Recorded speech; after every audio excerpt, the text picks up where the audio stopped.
படத்துல வர மாதிரி பயங்கரமா இருக்கே. ஓ, ஓ, ஐயோ, ஓ, ஓ. ஆமா, ஒண்ணுதான் புரியல. இந்த தப்பு பண்றவங்கள ஏன் இந்த மாதிரி இடத்தையே செலக்ட் பண்றாங்க? வேற இடம் கிடைக்கல. டார்ச்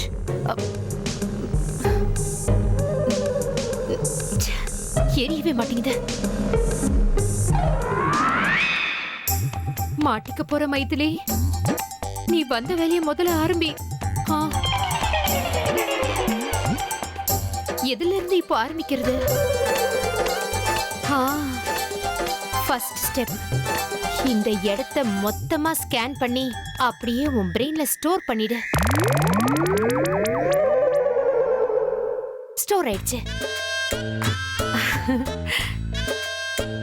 இப்போ செகண்ட் ஸ்டெப் ஆரம்பிக்கலாம். நான் ஒளிஞ்சிக்கிறதுக்கு இடத்தை தேடணும். அந்த இடம் நான் ஒளிஞ்சிக்கிறதுக்கும் கரெக்டா இருக்கணும். அங்க இருந்து அந்த ஆளையும் பார்க்க முடியணும். இந்த இடம் கரெக்டா இருக்கும்.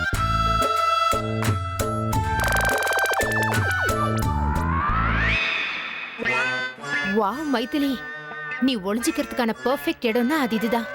இந்த இடத்துல இருந்து டைரக்டா அந்த ஆள் முகத்தை ஈஸியா உன்னால பாத்துற முடியும். ஆனா அவனாலையும் நீங்க இருக்கிறது பாத்துற முடியும்ல. சோ இந்த இடம் கேன்சல். வேற இடத்தை தேடி பார்க்கலாம்.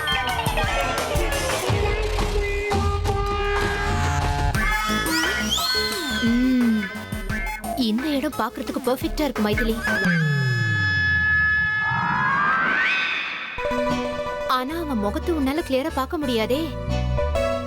சோ இந்த இடமும் கேன்சல்.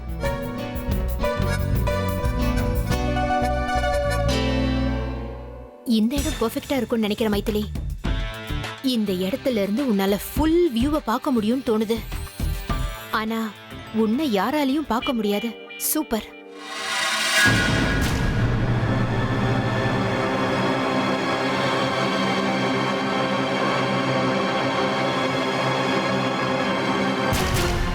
நல்ல வேலையா நான் சீக்கிரம் வந்துட்டேன். சரியான இடமா பார்த்து மறைஞ்சுக்கிட்டு தனுவுக்காகவும் அந்த தேர்ட் பர்சனுக்காகவும் வெயிட் பண்ண வேண்டியதான். அவங்க இங்க வந்ததும் பணத்தோட சேர்த்து தனுவை கையும் களவுமா பிடிச்சிடணும்.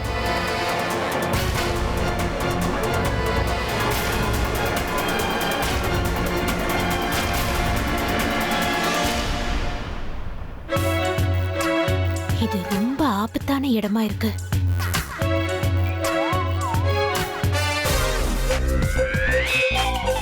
இங்கே உட்காந்துட வேண்டியதுதான். ஆபத்தெல்லாம் பார்த்தா வேலைக்காகாது. நாம வந்த வேலையை முடிச்சாகணும்ல. கடவுளே, நான் உங்களை தான் நம்பியிருக்கேன். நான் எப்படி பிளான் பண்ணணும் எல்லாம் அதே மாதிரி கரெக்டா நடக்கணும். நான் எதிர்பார்த்த மாதிரியே எல்லாம் நல்லபடியா நடந்துட்டா என் வாழ்க்கையில இருந்த எல்லா பிரச்சனையும் தீந்துரும். தனு தனியா வருவாளா இல்ல யார் கூடயாவது வருவாளா? எனக்கு தெரிஞ்சு தனியா வர அளவுக்கு அவளுக்கு தைரியம் இல்லை. அதனால கண்டிப்பா அவளோட சீக்ரெட் லவரோட தான் வருவா. எப்ப நீங்க யாரும் என்ன பார்க்க வரலையோ அப்பவே நீங்க எல்லாரும் என்ன குற்றவாளின்னு முடிவு பண்ணிட்டீங்கன்னு எனக்கு நல்லா புரிஞ்சு போச்சு. என்ன நல்லவன்னு நம்பாம எப்ப குற்றவாளின்னு முடிவு பண்ணீங்களோ அப்பவே நீதி நேர்மை எல்லாம் செத்து போச்சு. அன்னைக்குதான் எனக்கு ஞானோதயம் பிறந்தது. இந்த உலகத்துல எல்லாத்தை விட முக்கியமான விஷயம் பணம் தான். எவங்கிட்ட பணம் இருக்கோ அவனதான் இந்த உலகம் மதிக்கும். பணம், பேர், புகழ் இதுதான் வாழ்க்கை. இவங்கிட்ட இருக்கிற அதே பணம் என்கிட்ட இருந்ததுன்னா இவன மாதிரி ஆளுங்களே என்ன தன்னால மதிப்பாங்க. பணம் மட்டும் இருந்ததுன்னா போதும், எல்லா சொந்தங்களும் நம்மள தலைமையில தூக்கி வச்சுட்டு ஆடுவாங்க. இவங்க எல்லாம் உமன அன்பு வச்சிருக்காங்கன்னு நினைக்கிறியா? எல்லாம் பணம் பண்ற மாயம்தான். என் பொண்டாட்டி மைதிலி கூட என்கிட்ட, ராஜ், எப்படியாவது நீ பணம் அதிகமா சம்பாதிக்கணும், அப்பதான் உனக்கு மதிப்புன்னு சொல்லுவா. ஆனா நான் முட்டாளாவே இருந்துட்டேன். நியாயம் தர்மம் தான் முக்கியம் நினைச்சேன். ஆனா இவன் எனக்கு செஞ்ச துரோகத்துக்கு அப்புறம் தான் புத்தி வந்துச்சு. எப்படியாவது பணம் சம்பாதிக்கணுங்கிற வெறி அதிகமாச்சு. இப்ப நான் பணம் சம்பாதிப்பேன், எந்த வழியில வேணாலும் சம்பாதிப்பேன். பின் விளைவுகளை பத்தி எனக்கு கவலை இல்லை. ஏன்னா நான் சம்பாதிச்சு பெரிய ஆளாகணும், இவனை அழிச்சு காட்டணும். நான் ஜெயில எவ்வளவு வேதனையும் வலியையும் அனுபவிச்சனோ அது எல்லாத்தையும் உங்களையும் அனுபவிக்க வைப்பேன். நான் பட்ட கஷ்டத்துக்கெல்லாம் நீங்க ஒவ்வொருத்தரும் பதில் சொல்லி ஆகணும். அந்த வலியை இப்பவே உங்க எல்லார் முகத்திலையும் பாக்குறேன். பாக்குறதுக்கே ரொம்ப சந்தோஷமா இருக்கு. ஆனா எனக்கு இருக்கிற சின்ன வருத்தம் என்னன்னா, இவனை இன்னும் முழுசா அழிக்க முடியாம போயிடுச்சு. அதுக்கெல்லாம் காரணம் அதுக்கெல்லாம் காரணம் இவதான்.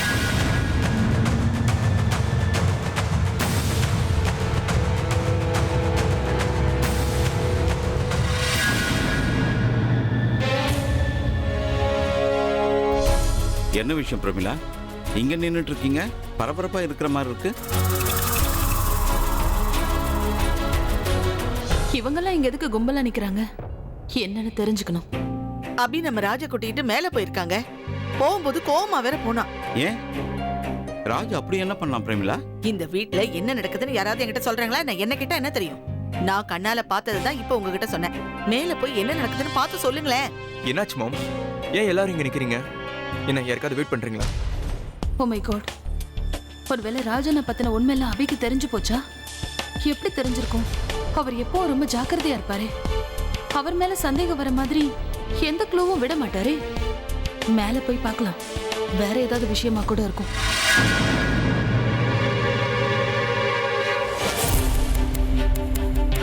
தனு, இப்ப நீ மேல போக கூடாது.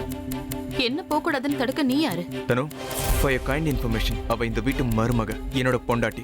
And for your kind information, நானும் இந்த வீட்டுக்கு மருமக தான். இன்னும் உனக்கு அந்த உரிமை வரல. அண்ட் மோரோவர், நான் ஒண்ணு உன்னை தடுக்கல. அபிமாமா தான் யாரையும் மேல அனுப்ப வேண்டாம்னு சொல்லியிருக்காரு. உனக்கு அவர் பேச்சு மேல மதிப்பு இல்லைன்னா ஓகே, நீ தாராளமா மேல போலாம். ஓ, அபிதான் வரக்கூடாதுன்னு சொன்னான்னு முதல்லயே சொல்லிருக்க வேண்டியதானே?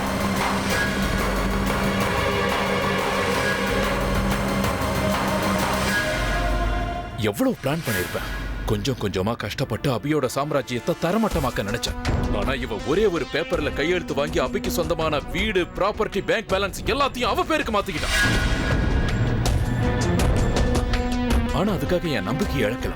எல்லா வேலையும் செஞ்சுக்கிட்டே இருந்தேன். மாட்டி இருக்கவும் மாட்டேன். இவளோட முட்டாள்தனத்தினால தான் இன்னைக்கு நான் மாட்டிக்கிட்டேன்.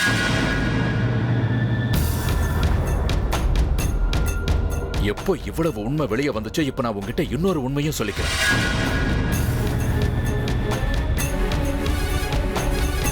நான் உன்னை அடியோட வெறுக்கிறேன். இந்த உலகத்துல நான் யாரையாவது அதிகமா வெறுக்கிறேன்னா அது உண்மைதான். அதுதான் உண்மை. இனி என்ன நடந்தாலும் எனக்கு கவலை இல்லை. என்ன ஜெயிலுக்கு அனுப்பு, காலம் பூரா அங்கேயே வச்சு கஷ்டப்படுத்து. ஆனா உன் மேல இருக்கிற வெறுப்பு குறையவே குறையாது. உன்னை பழி வாங்கியே தீர்வேன். நீ அழியிற வரைக்கும் உன்னை அழிக்கிறதுக்கு முயற்சி பண்ணிக்கிட்டே இருப்ப. மனசுல பூட்டி வச்சிருந்த இந்த வெறுப்பை வெளிப்படையா சொல்றது கூட நல்லாதான் இருக்கு அபி. இனிமே மறைஞ்சிருந்து தாக்க வேண்டிய அவசியம் இருக்காது. நேருக்கு நேரா இருந்து உன்னை அழிக்காம விட மாட்டேன். என்ன பண்ண போற? என்ன ஜெயிலுக்கு அனுப்ப போறியா? எப்படியும் வெளியே வருவன்ல. நான் வெளியே வந்ததுக்கு அப்புறமும் உன்னை அழிக்கிறதுலயா தான் குறியா இருப்பேன். நீ அழியிற வரைக்கும் என் வெறுப்பு குறையாது. இது நீ பத்த வச்ச நெருப்பு. இதுல கடைசியா எரிய போறது நீதான். என்ன ஆனாலும் சரி, உன்னை அழிக்கிற வரைக்கும் நான் ஓய மாட்டேன். ஒன்னு சொல்லட்டா, நீ மட்டும் மனசு வச்சிருந்த இப்படி ஒரு நிலைமையும் வந்திருக்காது. உன்னை பழி வாங்கவும் நினைச்சிருக்க மாட்டேன். ஆலியாவுக்கு துணை போயிருக்கவும் மாட்டேன். ஆலியா, நீ பண்றது எல்லாமே தப்பு. அபிபக்கு தான் நியாயம் இருக்குன்னு அவளுக்கு சொல்லி புரிய வச்சிருப்பேன்.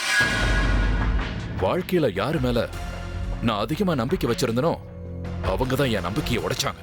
எனக்கு ஒண்ணுன்னா யாரு எனக்கு தோள் கொடுப்பாங்கன்னு நினைச்சனோ அவங்க என்ன கைவிட்டுட்டாங்க. நீ அடிக்கடி ஒன்னு சொல்லிட்டே இருப்பிய, நீ இந்த உலகத்துல அதிகமா நம்புறதும் விரும்புறதும் 2 பேர் தான். ஒன்னு பாட்டி, இன்னொன்னு ஆலியால. அதே மாதிரி இந்த உலகத்துல நானும் 2 பேர் தான் முக்கியமா நினைச்சிருக்கேன். ஒன்னு என் பொண்டாட்டி மைதிலி, இன்னொன்னு நீ. நான் உன்னை உயரத்துல வச்சிருந்தா நீ என்ன கீழே போட்டு நசுக்கிட்ட. நான் ஒண்ணு தப்பு பண்ணிட்டு ஜெயிலுக்கு போல. தப்பு பண்ணது நீதான். நான் நல்லவன், அப்படி ஒரு தப்பு பண்ணிருக்க மாட்டேன்னு நீ என்ன நம்பாம போனதான் இதுக்கெல்லாம் காரணம். உண்மையை தெரிஞ்சுக்க நீ முயற்சி பண்ணவே இல்லை. பண்ணி இருந்தா இப்படி நடந்திருக்குமா? நான் இன்னைக்கு இந்த நிலைமையில இருக்கேன்னா அதுக்கு காரணமே நீதான். தப்பு எல்லாம் முழுக்க முழுக்க உன் மேலதான் இருக்கு. நீ ஒண்ணு இந்த குடும்பத்தை ஒண்ணு சேர்க்கல அபி. இந்த குடும்பத்தை சின்ன பின்னமாக்கிட்ட.